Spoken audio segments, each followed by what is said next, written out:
এবং শহীদদের রক্তের উপরে দাঁড়িয়ে আমরা আপনাকে ক্ষমতায় বসিয়েছি। আমরা আপনার কাছে কোনো অনুরোধ করছি না, আমরা কোনো দাবি করছি না, আমরা আমাদের সিদ্ধান্ত জানিয়ে দিচ্ছি, আওয়ামী লীগকে নিষিদ্ধ করতে হবে।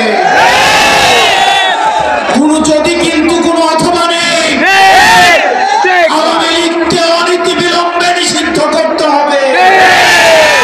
এই গণহত্যাকারী আওয়ামী লীগকে নিষিদ্ধ করতে হবে। ইনকিলাব জিন্দাবাদ, মুজিববাদ মুর্দাবাদ। এই মুহূর্তে সংক্ষিপ্ত বক্তব্য রাখবেন গণঅভ্যুত্থানের অন্যতম কেন্দ্রীয় চরিত্র, জাতীয় নাগরিক পার্টি এনসিপির উত্তরাঞ্চলের মুখ্য সংগঠক জনাব সাজিদ আলম।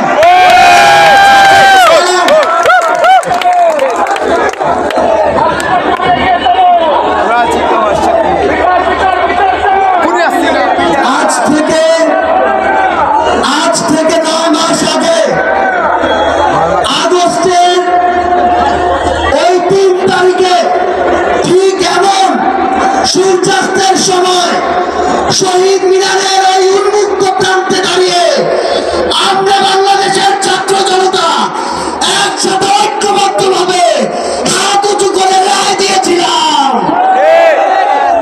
ঠিক তখন থেকে আজ 9 মাস পরে 2025 সালের মে মাসের এই 2 তারিখে এই বাইতুল মোকাররমের সামনে বাংলাদেশের ছাত্র জনতা আবারও হাত উঁচু করে ঐক্যবদ্ধভাবে রায় দিবে। আমরা সেদিন এক হাত তুলে, এক আঙুল তুলে এক দফা ঘোষণা করেছিলাম। আজকে আমরা এখানে ঐক্যবদ্ধ মুষ্টিবদ্ধ হাত উঁচু করব। আমরা সবাই মুষ্টিবদ্ধ হাত উঁচু করব। এই আওয়ামী লীগ পিলখানা হত্যাকাণ্ড ঘটিয়েছে কিনা, এই আওয়ামী লীগ শাপলা হত্যাকাণ্ড ঘটিয়েছে কিনা, এই আওয়ামী লীগ চোরাই গণহত্যা ঘটিয়েছে কিনা, এই আওয়ামী লীগ 10,000-এর অধিক ভাইকে শহীদ করেছে কিনা, তাহলে এই আওয়ামী লীগ খুনিদের দল কিনা? খুনিরা কি এই বাংলাদেশে রাজনীতি করতে পারবে?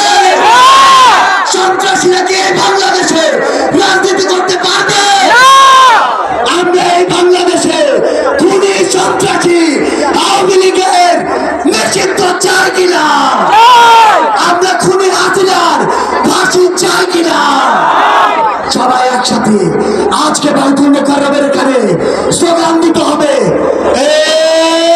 অ্যাকশন অ্যাকশন, আওয়ামী লীগের বিরুদ্ধে, খুনিদের বিরুদ্ধে, সন্ত্রাসীদের বিরুদ্ধে ফাঁসি ফাঁসি ফাঁসি চাই, খুনি হাসিনার ফাঁসি চাই, ফাঁসি ফাঁসি ফাঁসি চাই, খুনি হাসিনার ফাঁসি চাই। অ্যাকশন অ্যাকশন, এনসিপির অ্যাকশন, এনসিপির অ্যাকশন, ছাত্র জনতার অ্যাকশন।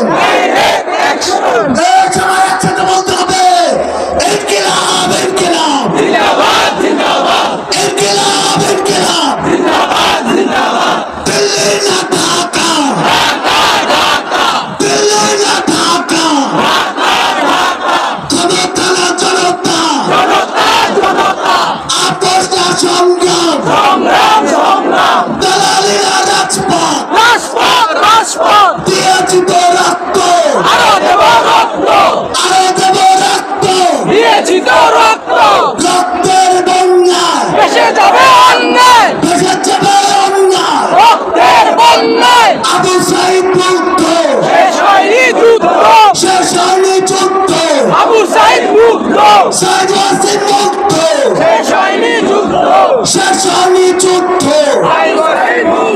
আমাদের যুদ্ধ এখনো শেষ হয়নি। আমাদের এই লড়াই, এই যুদ্ধ ততদিন চলবে যতদিন এই বাংলাদেশের মাটি থেকে খুনি সন্ত্রাসী আওয়ামী লীগ নিশ্চিহ্ন না হচ্ছে। ইনকিলাব জিন্দাবাদ।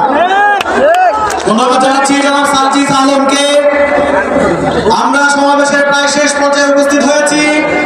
এই মুহূর্তে আপনাদের সামনে বক্তব্য রাখবেন আগ্রাসন বিরোধী আন্দোলনের কেন্দ্রীয় মুখ, ঢাকা বিশ্ববিদ্যালয় কেন্দ্রীয় ছাত্র সংসদের সাবেক সমাজসেবা বিষয়ক সম্পাদক, ছাত্র জনতার গণ অভ্যুত্থানের কারা নির্যাতিত নেতা, জাতীয় নাগরিক পার্টি এনসিপির বিপ্লবী সদস্য সচিব জনাব আখতার হোসেন।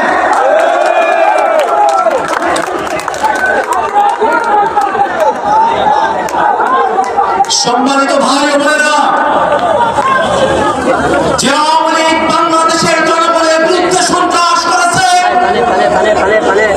বাংলাদেশে মানবতা বিরোধী অপরাধ করেছে, বাংলাদেশের উপরে বারংবার গণহত্যা চাপিয়ে দিয়েছে, সে আওয়ামী লীগ কোনোভাবে বাংলাদেশের রাজনীতি করবার অধিকার রাখে না।